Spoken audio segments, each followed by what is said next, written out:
Hello everyone, and welcome to another video.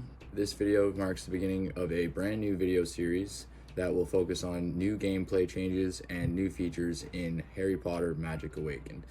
I will also be giving an in-depth look at one card a week, and we will also be featuring a photo of the week. I've got all kinds of really cool things in store for you guys, so without further ado, welcome to the Weekly Prophet.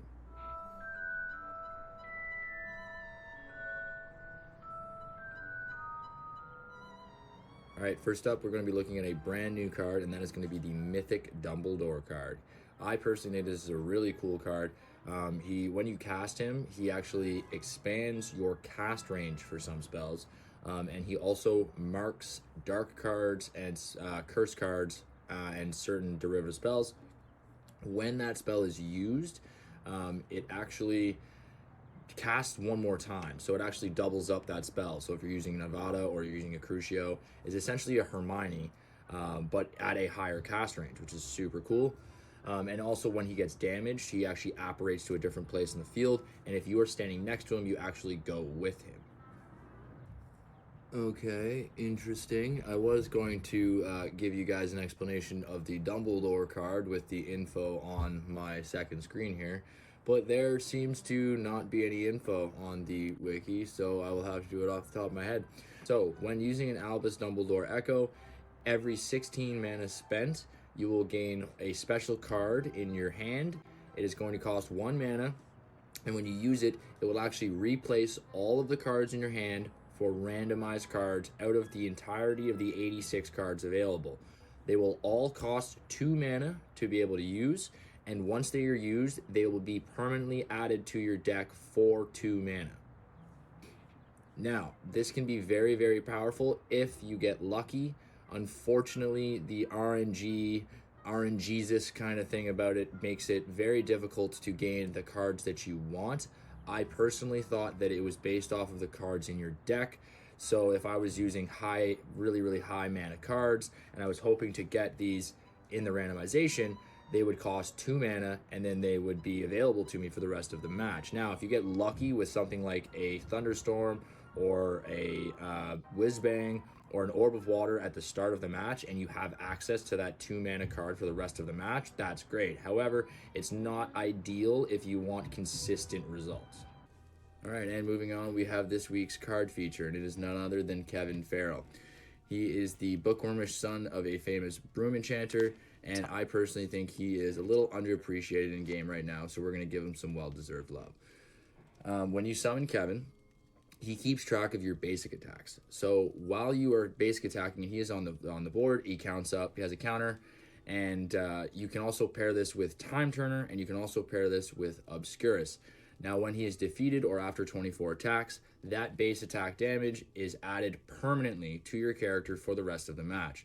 So, if you were to pair this with a Snape Echo and Time Turner and Obscurus, and you were to play him at the start of the match, you could gain an immense amount of basic attack damage, and you could absolutely just whittle down your opponent, no problem, for the rest of the match.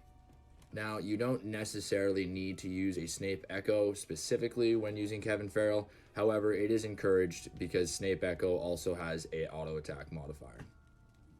All right, here we are. I am here reporting live outside Bewildering Blooms in Hogsmeade, the brand new shop in the game, and it features a very plant-based look. So here we are in Bewildering Blooms. This is one of the 2 new locations that we'll be able to explore in Hogsmeade.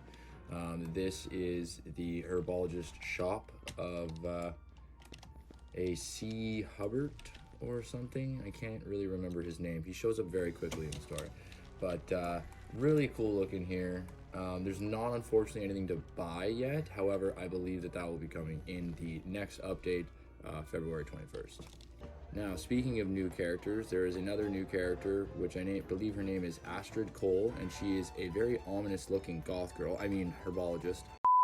We haven't seen her yet in the story. However, I believe she will be showing up in the next update, February 21st. So next up, we have the Troublesome Treasure Hunters event right now.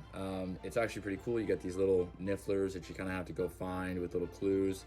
The clues are fairly straightforward. You get 2 places that you get kind of sent to and of course the Niffler is in one of those two places.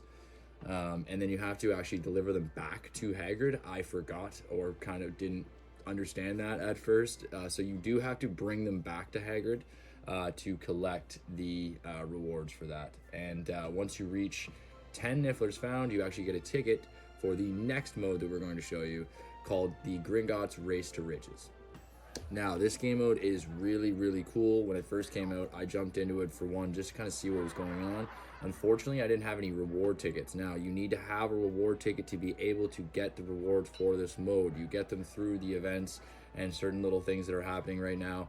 I really personally hope that this mode sticks around because it is a fantastic way to get rewards.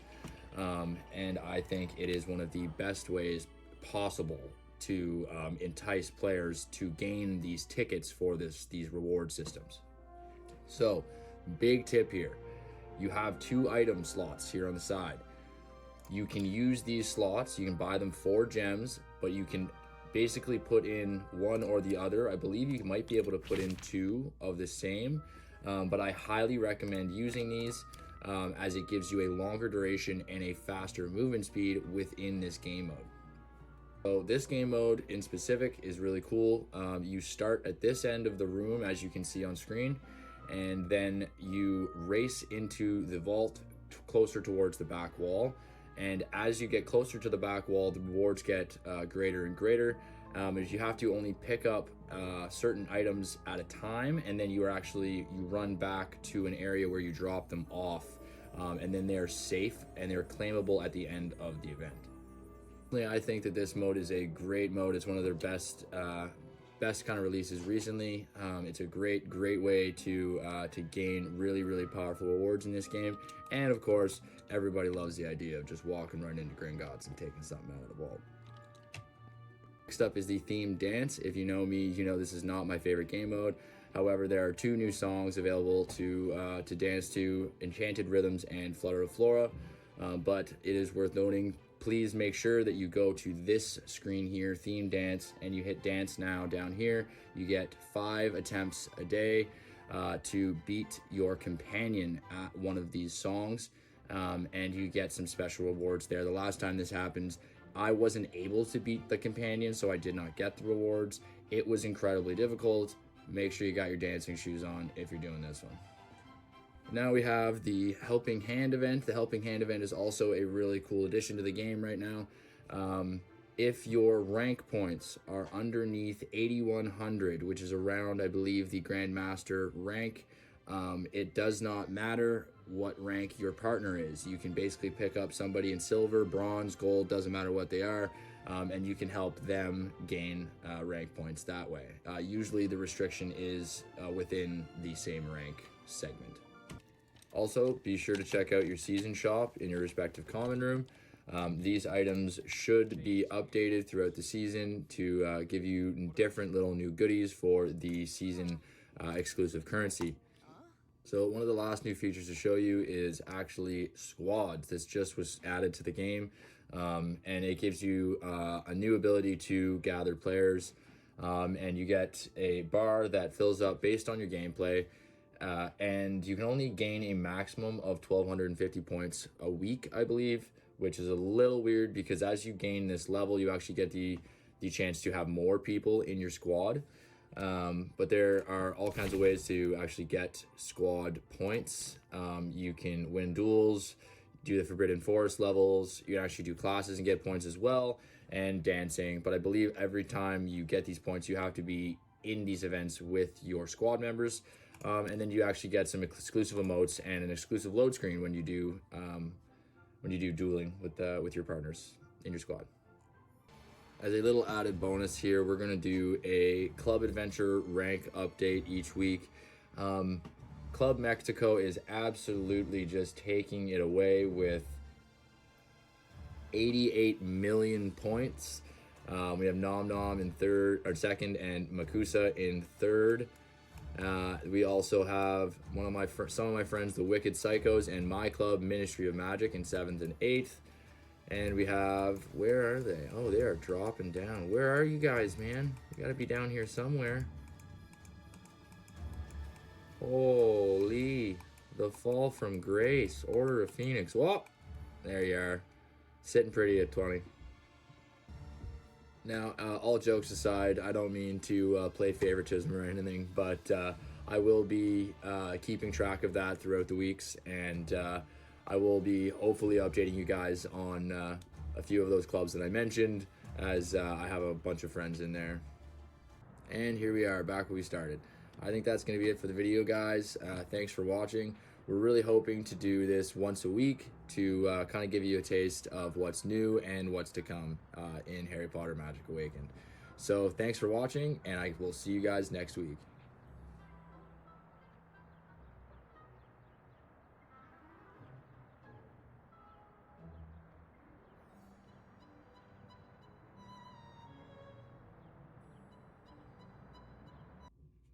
So I'd like to take a second at the end of this video, guys, to thank everybody who has given me some support and some love for this video and this channel.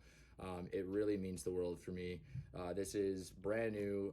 I am a brand new content creator. I am a brand new video editor. As the videos evolve, things are going to get better. We're going to be doing a bunch of different things with the community. I have a bunch of really cool ideas cooking up. So stick around, and we will see you guys next time.